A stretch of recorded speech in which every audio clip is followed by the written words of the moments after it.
రేవంత్ రెడ్డికి నిజాలు మాట్లాడు ఆయన జీవితంలో రాదు. అందుకే ఆయన పేరు యనుమల రేవంత్ రెడ్డి కాదు, ఎగవేతల రేవంత్ రెడ్డి, అబద్ధాల రేవంత్ రెడ్డి అని పేరు పెట్టినాం మేము. ఎందుకు?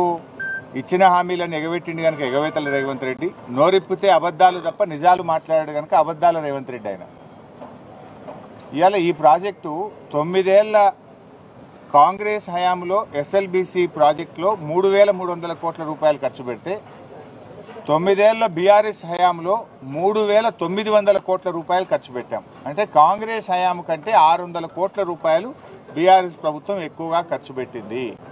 మాకు 2 సంవత్సరాలు కరోనా వచ్చి ఉత్తర భారతదేశం నుంచి వచ్చిన కూలీలందరూ కూడా వాళ్ళు వాపసు వెళ్ళిపోయారు. చాలామంది కూలీలు కరోనా సమయంలో వెళ్ళిపోయి పనులు ఆగిపోయినాయి.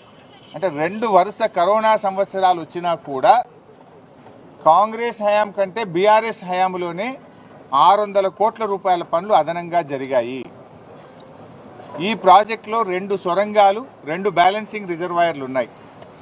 ఆ 2 బ్యాలెన్సింగ్ రిజర్వాయర్లలో ఏదైతే నక్కలగండి, దాన్నే దిండి కూడా పేరు పెట్టారు, దిండి బ్యాలెన్సింగ్ రిజర్వాయర్ అంటాం.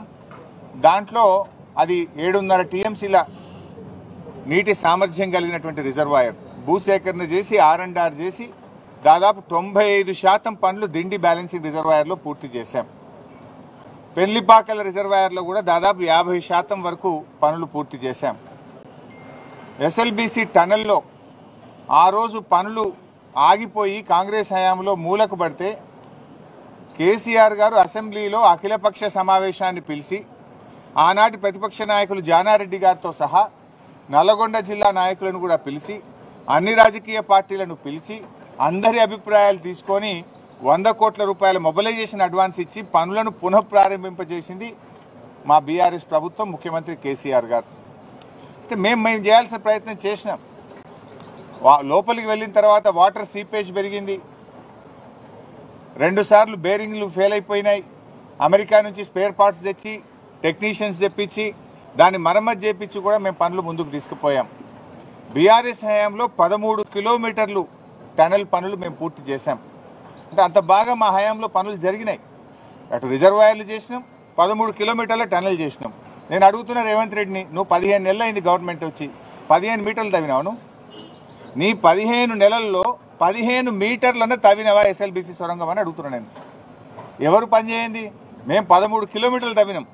కానీ రేవంత్ రెడ్డి 15 నెలల పాలనలో ఎస్ఎల్బీసీ సొరంగంలో 15 మీటర్ల పని కూడా జరగలే, 15 తట్టల మట్టి కూడా ఎత్తలే. నువ్వా మాట్లాడేది? ఇవాళ మేము కాళేశ్వరంలో 203 కిలోమీటర్ల టనల్ తవ్వాం. పాలమూరు ఎత్తిపోతల పథకంలో 100 కిలోమీటర్ల టనల్ తవ్వాం. మేము పనులు చేసి చూపించాం. ఎస్ఎల్బీసీ సొరంగంలో కూడా 13 కిలోమీటర్లు తవ్వాం. 3,900 కోట్ల రూపాయల పనులు బీఆర్ఎస్ ప్రభుత్వం చేసింది. అయినా రేవంత్ రెడ్డి మాట్లాడాల్సింది ఏంటి? ఢిల్లీలో వాళ్ళ ప్రాణాలు ఎట్లా కాపాడుతున్నాం, వాళ్ళ ప్రాణాలు కాపాడడానికి ప్రభుత్వం ఏ రకమైన చర్యలు తీసుకుంటుంది, ఎప్పటిలోగా రిలీఫ్ మెజర్స్ పూర్తవుతాయి, ఎప్పటిలోగా సహాయక చర్యలు పూర్తయి వాళ్ళని బయటకు తీసుకొస్తాము. ఢిల్లీలో నువ్వు అదా మాట్లాడాల్సింది? గత ప్రభుత్వం మీద బురద జల్లే ప్రయత్నం చేస్తావా? అంటే యు ఆర్ ఇన్ డిఫెన్స్. మొన్న కూడా కరీంనగర్ పార్లమెంట్ ఎన్నికలకు పోయి మీ ఓటే విలేయలేదు, మీరు ఎత్తెంత ఏ పోతెంత, మాకు గెలిచినా ఓడినా నా గవర్నమెంట్ పడిపోదు అని ఆడబోయి మాట్లాడొచ్చింది. ఏది ఇక్కడ సొరంగంలో ప్రమాదం జరిగి ఇంత జరుగుతుంటే ఆడబోయి ఆ మాటలు మాట్లాడతాడు. ఢిల్లీలో పోయి ఏం మాట్లాడతాడు? ప్రధానమంత్రిను అక్కడ ఇంకెవరైనా కలిసినాక మేము ఎస్ఎల్బీసీలో ఇంకా టీమ్స్ పంపమన్నాము, ఎక్స్పర్ట్స్ని పంపమన్నాము, తొందరగా పనిచేయడానికి సహకరించమన్నాము, వీళ్ళని కాపాడాలని మాట్లాడతావా? నువ్వు గత ప్రభుత్వం మీద బురద జల్లుతావా? అంటే what it shows? You are in defence. నువ్వు తప్పు చేసినావు, నీ ప్రభుత్వం ఫెయిల్ అయిపోయింది, నీ చేతగానితనం వల్ల, నీ ప్రభుత్వ వైఫల్యం వల్ల ఇవాళ 8 మంది ప్రాణాలు గాల్లో ఉన్న పరిస్థితి ఉన్నది. నీ ప్రభుత్వ వైఫల్యం స్పష్టంగా కనబడుతుంది కనుక దాని నుంచి బయటపడడం కోసం రేవంత్ రెడ్డి గారు గత ప్రభుత్వం మీద బురద జల్లే ప్రయత్నం. పోనీ అందులో నిజాలున్నాయా? గత ప్రభుత్వం ప్రాజెక్టును పట్టించుకోనే లేదట. మరి 13 కిలోమీటర్లు దవ్వింది నిజం కాదా? 3,900 కోట్ల రూపాయలు ఖర్చు పెట్టింది నిజం కాదా? దిండి పెళ్లిపాకల రిజర్వాయర్లు నిర్మాణం జరిగింది నిజం కాదా? దీనికి సమాధానం చెప్పమని రేవంత్ రెడ్డిని. ఎస్ఎల్బీసీలో ప్రమాదం జరిగిందని ఎవరో విలేకరు మిత్రుడు మీలాంటి వాళ్ళు అడిగినట్టున్నారు, పత్రికా మిత్రులు. ఆయన ఏమంటాడు? ఎస్ఎల్బీసీ విషయంలో అసలు బీఆర్ఎస్ హయాంలో పనే జరగలేదు, కంప్లీట్గా మేమే చేసినాం కాంగ్రెస్ వచ్చినాక అని చెప్తారు. ఇది నిజంగా పచ్చి అబద్ధం. ఎస్ఎల్బీసీ విషయంలో కేసీఆర్ గారి యొక్క విశాల హృదయం ఏంది తెలవాలి అంటే ఎస్ఎల్బీసీ ప్రాజెక్ట్ విషయంలోనే తెలుస్తుంది. మనం కేసీఆర్ గారు అధికారంలోకి వచ్చినాక రాష్ట్రం కొత్తగా ఏర్పడ్డ తర్వాత అసెంబ్లీ సాక్షిగా అసెంబ్లీ కమిటీ హాల్లో అఖిలపక్షాన్ని పిలిచి ఏర్పాటు చేసి ఎస్ఎల్బీసీ పరిస్థితి ఇట్లా ఉన్నది, మరి అందులో ఒక మెషిన్ అక్కడ చిక్కుపడిపోయి ఉన్నది, అది బయటకు తీసే పరిస్థితి లేదు, కంప్లీట్గా అభయారణ్యం, ఎక్కడ కూడా ప్రాజెక్టుకి పర్మిషన్ వచ్చే పరిస్థితి లేదు, బయట ఇంకో మనిషి పోయి కాలువ తవ్వే పరిస్థితి లేదు, ఈ టనల్ ఫినిష్ చేయాల్సినటువంటి బాధ్యత మన మీద ఉన్నది.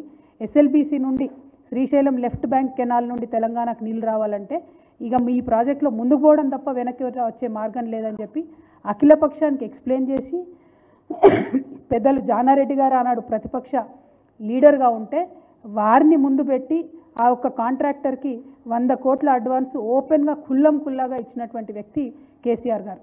ఆ తర్వాత కరోనా వచ్చింది. కరోనా తర్వాత ఆ కాంట్రాక్టర్ మళ్ళీ ఇబ్బంది పడి మేము పనులు చేయలేం సార్, పనులు ఆగిపోతున్నాయంటే మళ్ళీ 100 కోట్ల కాంట్రాక్టర్కి మళ్ళీ అఖిలపక్షం సాక్షిగా ఇచ్చారు. ఎక్కడా కూడా దాచుకున్నది లేదు, ఇందులో ఏం చేసింది లేదు.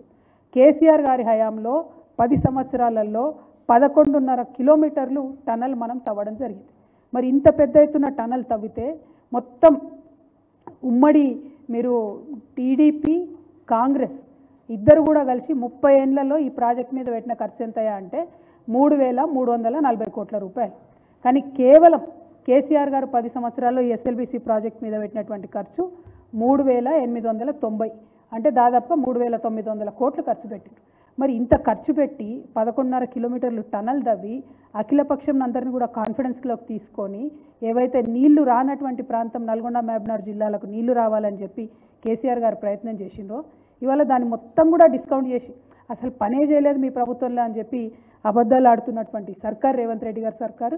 ఇక్కడ డిజాస్టర్ అయితే మీ సొంత ఊర్లో, మీ సొంత జిల్లాలో, మీ ఊరు పక్కనే కదా ఈ సైటు, ప్రాజెక్ట్ సైటు, ముఖ్యమంత్రి గారి సొంత ఊరు పక్కనే ఈ ప్రాజెక్ట్ సైటు. అక్కడ డిజాస్టర్ అయితే ఈయన ఢిల్లీకి పోయిండు. 8 మంది ప్రాణాలు చిక్కుబడి ఉంటే ఎన్నికల ప్రచారానికి పోయిండు. ఏం ముఖ్యమంత్రి గారండి?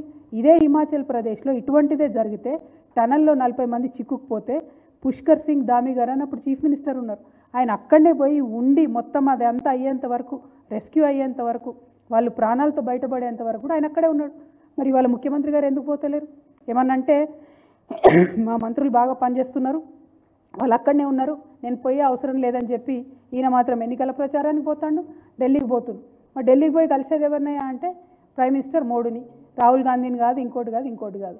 అంటే సరేగా ఆయనకు రాహుల్ గాంధీ గారు అపాయింట్మెంట్ ఇస్తలేరని బయట చర్చ జరుగుతుంది. అది వాస్తవాలు ఎంతనో అవాస్తవాలు ఎంతనో నాకు తెలియదు, మాకు అవసరం లేదు, వాళ్ళ పార్టీ ఇంటర్నల్ ముచ్చట.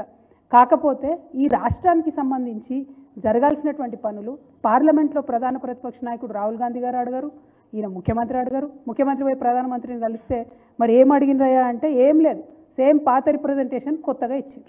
నాకు అర్థమైంది ఏంది అని అంటే కాంగ్రెస్ హయాంలో బీఆర్ఎస్ పార్టీని ఎదుర్కొనే పరిస్థితి లేదు.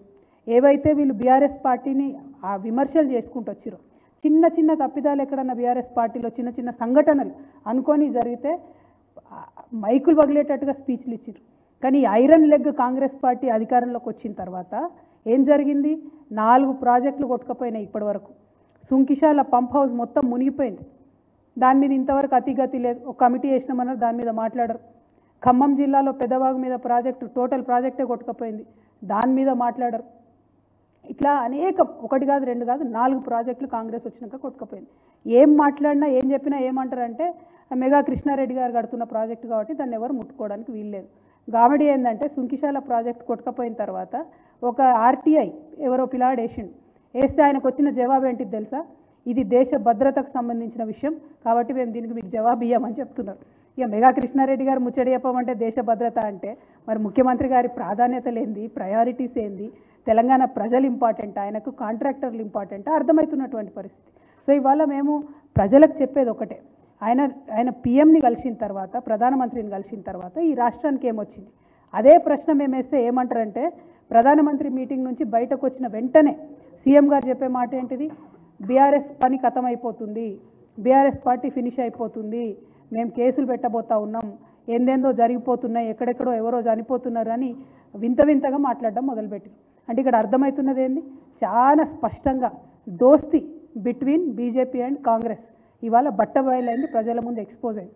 వాళ్ళిద్దరు కలిసిన తర్వాత బయటకు వచ్చి ముఖ్యమంత్రి మాట్లాడే మాటలు ఏంటిది అని అంటే ఇగో బీఆర్ఎస్ని ఖతం చేస్తాం, కేసీఆర్ని ఖతం చేస్తాం, కేటీఆర్ మీద కేసులు పెడతాం, అందరి మీద ఇదే మాటలు మాట్లాడుతున్నారు. లేనిపోని విషయాలు ఎక్కడెక్కడియో తీసుకొచ్చి మాకు అంట పెడతా ఉన్నారు.